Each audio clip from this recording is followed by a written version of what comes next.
Halo semua, sekarang kita udah masuk ke materi eliminasi. Jadi tentunya bedanya eliminasi sama substitusi, dari katanya ini substitusi itu digantikan. Substitut kalau eliminasi ya benar-benar meniadakan.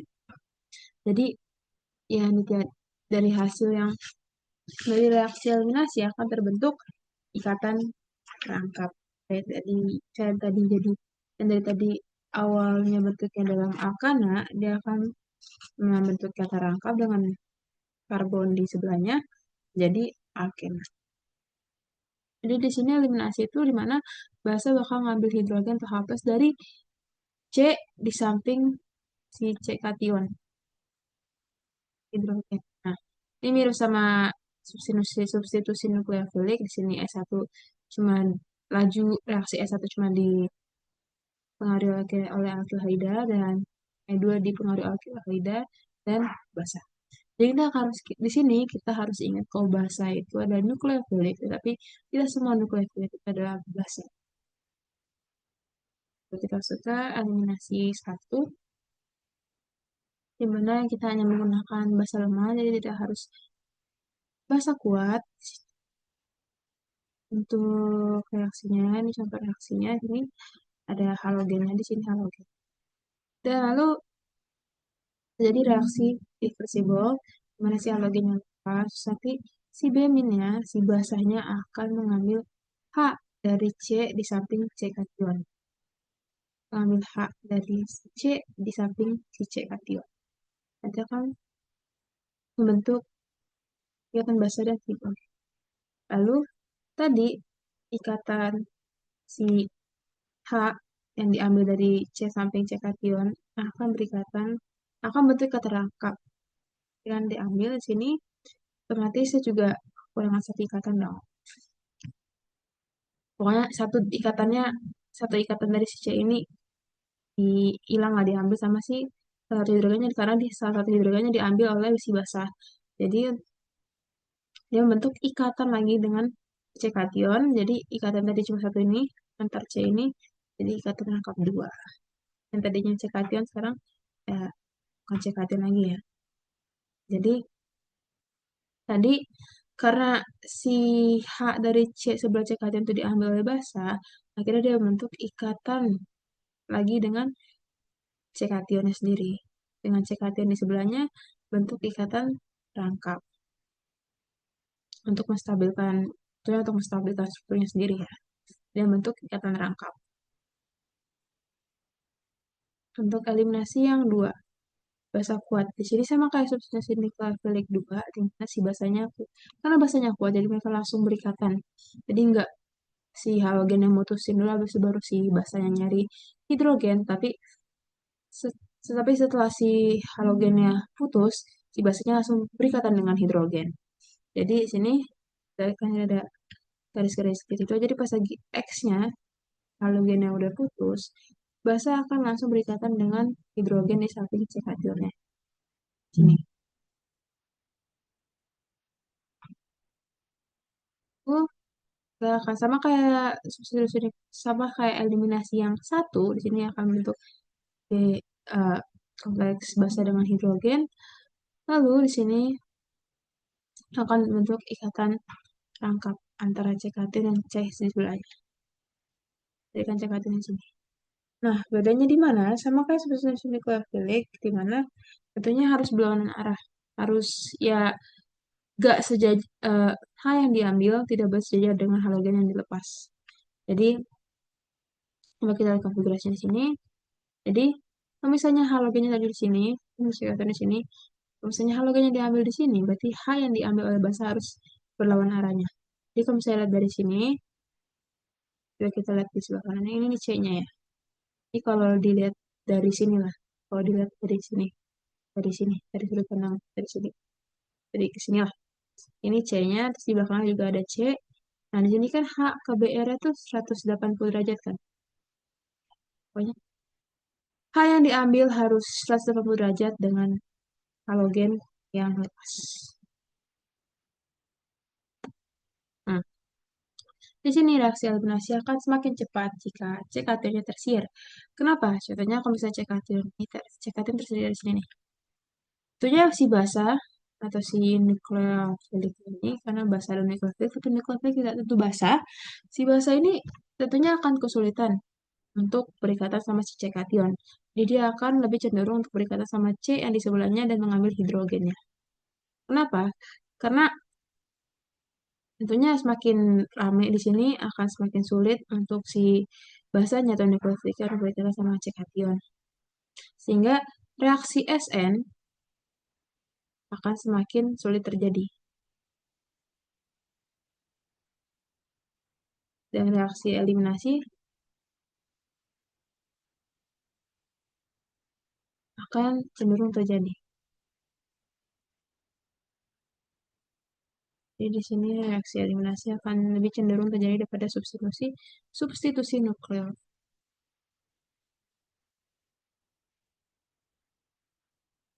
Di sini ada juga faktor lain yang dapat menyebabkan reaksi eliminasi untuk lebih cenderung terjadi, seperti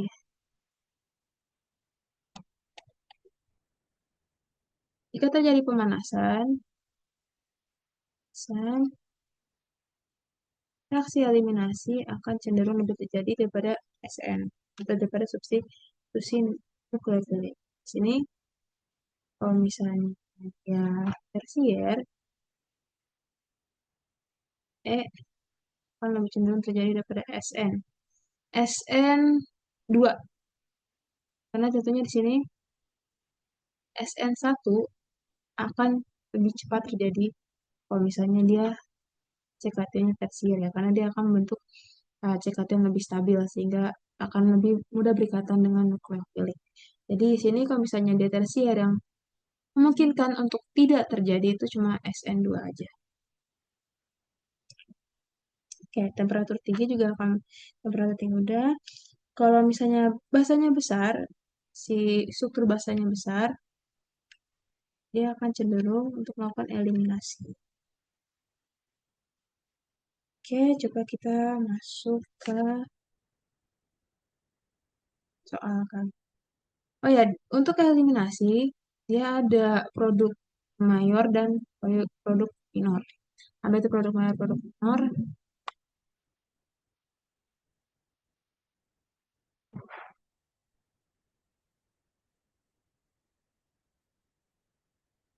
Ini. Ini ada produk mayor, ada produk. Coba kalau lihat dari sini perbedaannya apa? Ya, gugusnya banyakan di sini.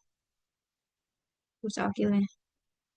Di sini tri, di sini B. Di sini ada 3 gugus akil, di sini ada 2. Jadi,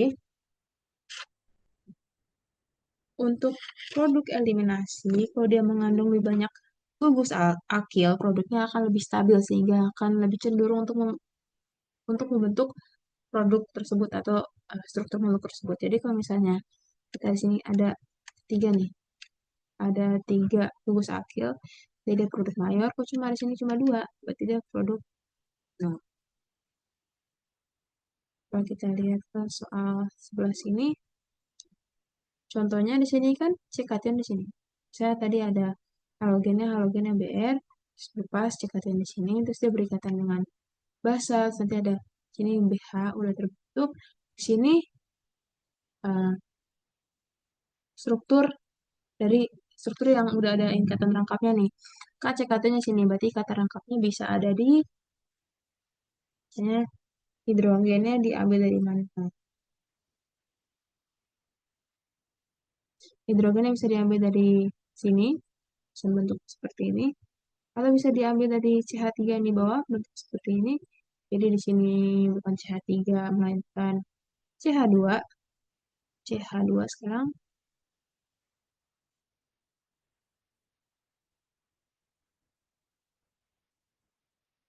12 sini, ini sudah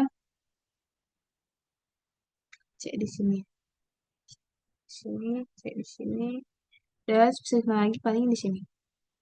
Udah ya, 3 cabang satu, 2, 3. Oke. Nanti dia berarti bisa kemungkinan dia di sini, dia berikatan rangkap dua ke sini, dan dia bisa berikat ke sini. Ada tiga kemungkinan. Aku dari sini mana yang mayor, mana yang minor, atau mana yang cenderung akan terbentuk, mana yang akan cenderung tidak terbentuk, sedikit terbentuknya. Ya, yang ini mayor, jadi yang tengah ini mayor, yang tengah ini mayor,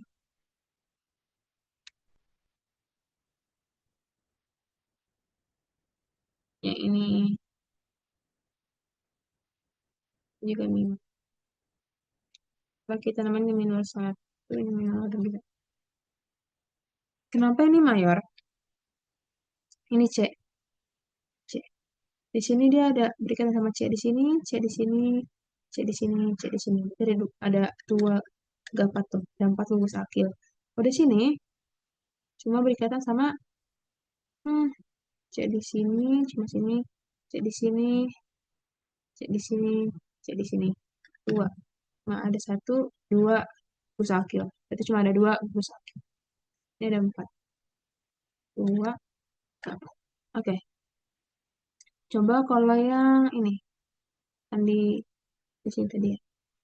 Berarti ada satu, satu, satu, dua, satu, dua, di sini, tiga. Oke. Kalau kita lihat lagi, yang ini satu, dua, C-nya ada satu, dua, empat. Kalau di sini ada, kalau di sini dia ada cincin. Satu, dua.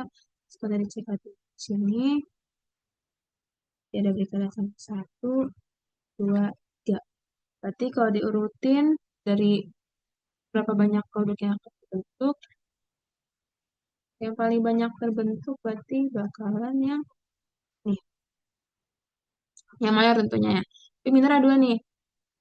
Mana yang menurut kalian bakalan lebih banyak terbentuk? Tentunya yang minor dua ya. Kenapa yang minor dua? Karena gugus akilnya lebih banyak daripada gugus akil yang minor satu. Ini ada tiga, ini cuma ada dua. Jadi dua minor,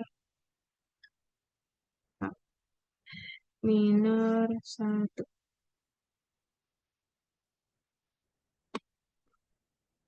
Sekarang coba kita masuk ke reaksi. Nah ini, yang dipanasin lah tadi kan cuma menentukan eliminasi mayor. Nah, CH3OH. CH3OH itu dia termasuk basa yang kuat atau yang lemah.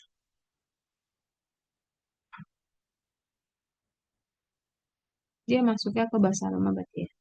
Basa lemah itu berarti dia juga nukleofilik yang lemah.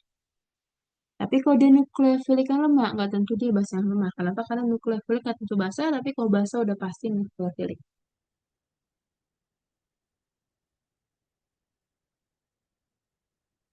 Nah, oke. Misalnya, misalnya nih basa lemah nukleofilik lemah, berarti dia terjadi, dia akan cenderung, kalau misalnya dia nukleofilik lemah juga, berarti dia SN1 dong. Kan kalau SN1 berarti ini, sini tadi ada CH. BR tadi di sini juga ya. Bisa di sini. Berarti kalau misalnya ada, ini udah tersier belum? Satu, dua, tiga tersier, berarti tinggal di sini aja. Oh, oh CH. Tiga, buat kalian, buat produk substitusinya, substituennya, ini ada si, bisa CH, bisa di sini, dan